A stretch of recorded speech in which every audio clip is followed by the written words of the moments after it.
মুআমালাত, মুআশারাত, আখলাক, এই সবগুলো সমষ্টি হলো কি? ইসলাম। ইসলাম শুধু নামাজ কালামের মধ্যে সীমাবদ্ধ নয়। ইসলাম হলো এক নম্বর হলো আকায়েদ। এক নম্বর কি?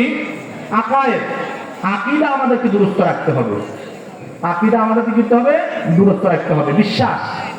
দুই নম্বর হলো ইবাদত, ইবাদত বন্দেগী। তিন নম্বর হলো মুআমালাত তথা লেনদেন। চার নম্বর হলো মুআশারাত তথা আচার বিচার, সামাজিকতা। পাঁচ নম্বর হলো আখলাক, চরিত্র। এই 5 আইটেমের জিনিস মিলাইয়া হলো ইসলাম। এর মধ্যে আপনার ব্যক্তি জীবন থেকে শুরু করে আন্তর্জাতিক জীবন সব কিছু এই 5 জিনিসের মধ্যে কি আছে। কথা বুঝেন না?